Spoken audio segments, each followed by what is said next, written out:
Yeah, what you was saying about that ADX situation? Yeah, like I was saying, certain experiences it mold our life and it evolves us a certain kind of way. And like I thought about the life that I've lived.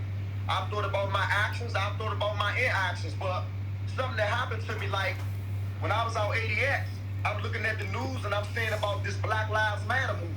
And I'm saying about the police killings and, I'm thinking about the unjust. I'm thinking about the unjust and things that happen to us as people. But when I used to see them rallies and I see people standing on stage talking and people speaking for their people, I used to think to myself, I need to be up there speaking for my people. I need to be up there letting my voice be heard. I need to be up there letting the people know my outlook on life and the things that I experienced, especially with the justice system. To where it's one of them things to where it's like, okay, the guy got caught lying, and now it's like, oh, we shocked that the police lied, but it's something that we've been knowing since the beginning of time. So that's why it's kind of like mind-blowing to me, or it's at least a head scratcher, to when I can tell you that the police lied on me, and before you believe me, you're going to believe the same police that's putting their foot on your neck. So then when they talked about George Floyd, they talk about the knee on his neck, I said there's hundreds of thousands of people just like me sitting in prison with a knee on their neck. Where are the help for us? When is it going to be a call to help us? Sitting out ADX, I sat in a hole out Hazelton for 4 years, and then I went out Florence, Colorado.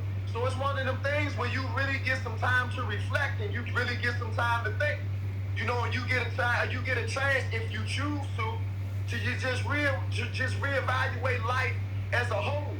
And one of the things that I went through, like I said, with the Black Lives Matter thing, I thought about my people, man. To where I looked at it like it ain't just about me.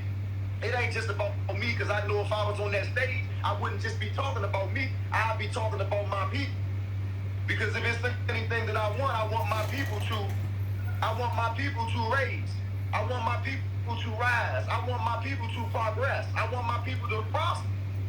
And once you become aware of what prospering means and this quote unquote American dream, as I have, I look at my people that's failing at this or not in the situations that I know that we can be in, and I be kind of trying to say, hey, hold up. Turn your head, look that way sometimes, because if you look that way, you might find what you're looking for. You might get an understanding that you need in life to put you in a better situation. You know what I mean? So, and that was just an experience that I went through, and it just changed my life forever. And it made me think about all the type of books and martyrs that I've heard about, and I figured out one thing that all great men figure out, that the world ain't about them. And that's how I started to look at life, bro, that the world ain't about me. I first started looking at it like it's about my family, because I had my little baby brother, to where I'm trying to lead him.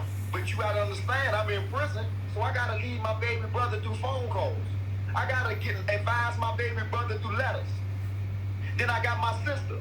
I got my sister kids. I got my nephew. I got my niece. I'm doing the same thing with them. And even though they can sit on the phone and they can say, yeah, I hear you, Uncle Steve, or yeah, I hear you, big bro, it's still not the same as me being there leading by example. But nevertheless, I do all I can, and I speak all the words that I can in the English language that I know how to try to get them to understand and see the big picture. Because see, that's what it's about, bro. It's about the big picture. It ain't just about surviving. Because that's one of the things that I learned in my lifestyle and where I grew up at, to where our standard of life is just surviving. If we just living and we just surviving, then we cool with that. Instead of just prospering. Because what comes with that is my understanding as well. Being poor, it starts with thinking poor. But if you're taught to think poor, then this is the life that you're going to live. This is what you're going to accept. But by me understanding that it's a bigger world than that, it's my obligation, it's my duty to try to preach and push my people. Because I know it's possible. Because I know if I can do it, you can do it. Or if I know if anybody I see in this world can do it, you can do it.